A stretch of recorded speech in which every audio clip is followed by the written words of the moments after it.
So PFF projected every starting roster in the NFL for this upcoming season.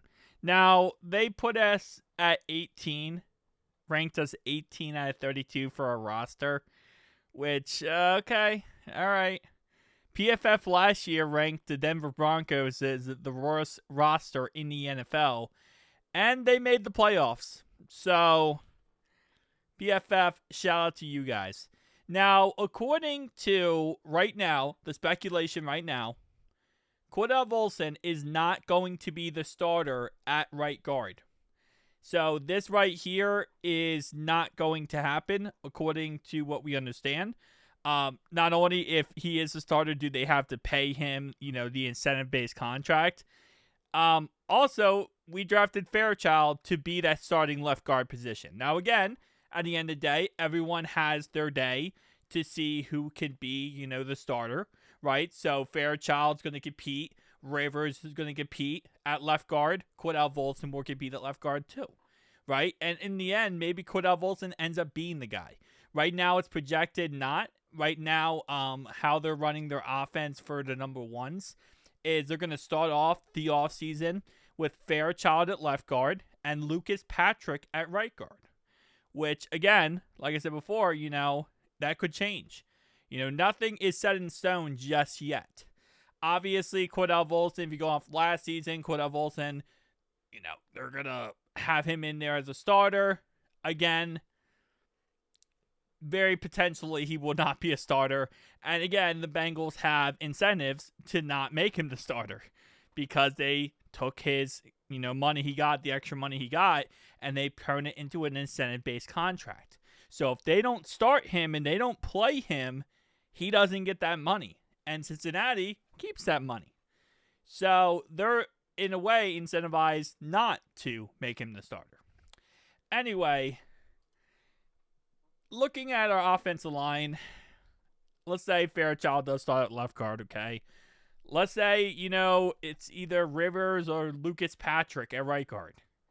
Still not looking the greatest on the offensive line. That still has been my biggest concern this whole offseason. I know I said it a million times, but I really would like Cincinnati to potentially go invest into a free agent guard, a veteran guard potentially, because, I know PFF numbers doesn't tell the whole story, but those PFF numbers are definitely not the greatest.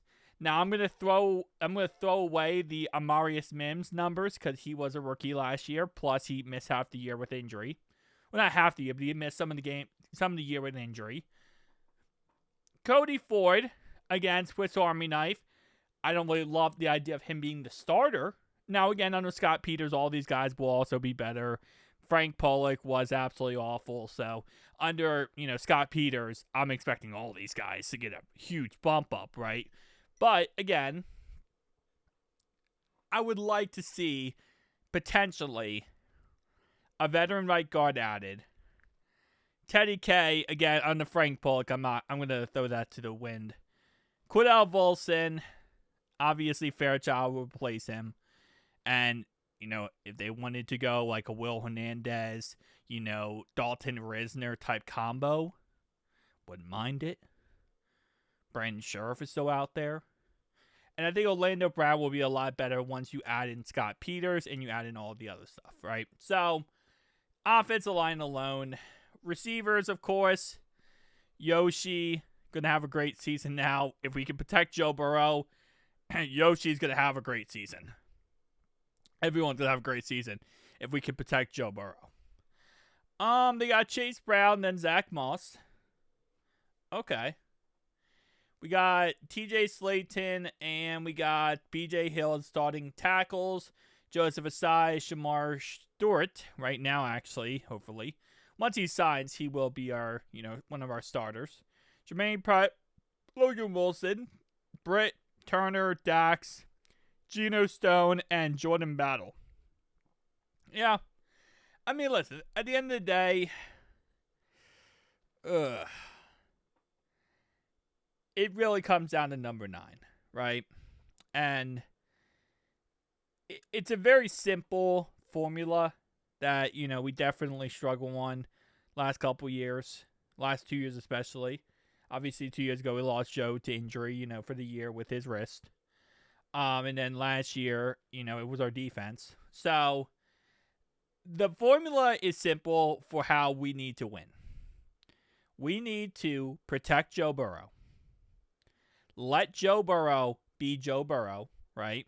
But protect him so we can avoid injury and he can be Joe Burrow. And our defense needs to be at least average. I mean, obviously, I would love for our defense to be top 5, but the reality is, if our defense is even average, we're going to win the Super Bowl. And that's just how it works. It's the same concept last year. If our defense last year was average, we would have had 12 plus wins. We would have been in the Super Bowl. Now, it would have been very tough to play the Eagles. And obviously, the Eagles would have been a really tough ask. I think we would have made it a little bit closer than the Chiefs did, personally. If our defense was average, I'm saying. Obviously, not with the defense we had last year. But if our defense was average, or even above average, I'm not even saying great, I'm saying above average, yeah, we would be a Super Bowl team. So, it's one of those situations where, okay, 18th ranked roster, it is what it is. I still, how do I put this? I would still like to see them target free agents in free agency. Now that June 1st has come and gone, they have cap space. Obviously, if they're going to sign, Trey or not. Right now, by the way, the rumored speculation is Trey's going to fold. Like, Trey's going to give in, and he's going to accept whatever deal the Bengals are offering. That right now is a highly speculated rumor. Like, that meaning that there's a lot of insiders who think Trey is going to fold. So, I don't know if that's going to be sooner or later. I don't know when that's going to be. But there's a lot of really good rumors that he's going to give up. Which, again, once he does, we'll see where we are at when it comes to money-wise, right? Now, again, and I want to preface this, my last statement here. If Trey signs a new deal, let's say we work out a new deal with Trey, right? We work it out in the end. It ends up working out. Trey's happy. Let's say the Bengals give a little bit, right? And they work out a new deal. Let's say Trey gets $32 a year. We might still be in this situation a year from now. Even if Trey signs a 4-year deal for $32 a year and he's happy, the Bengals are happy, and everyone is all good, we're making videos, we're talking about live streams, we're smiling. Keep in mind, because this happened last time Trey signed, 6 months later, he might not want that contract anymore. And 6 months later, we might be in the same exact spot. I know it's crazy to say that, but it is possible. It is very possible that situation happens again. Now, again, like I said, hopefully it doesn't. But just keep that in mind. That, like, right now, obviously, we're all sitting here with our opinions like, oh, pay Trey. And I'm saying it too, just get it over with. But doesn't mean that in the future, he's not going to come back and say, I just don't want that contract anymore, man. I want more money. I want different structure. And again, like I said, at that point, there is no end to that point, So I'm just going to put that out there because I don't think a lot of people are talking about that. That what if, like, just think about the scenario. He just comes back in a month from now and says, I actually don't like that deal. Give me another one. I mean, not a month from now, like 6 months from now. But peace out, guys.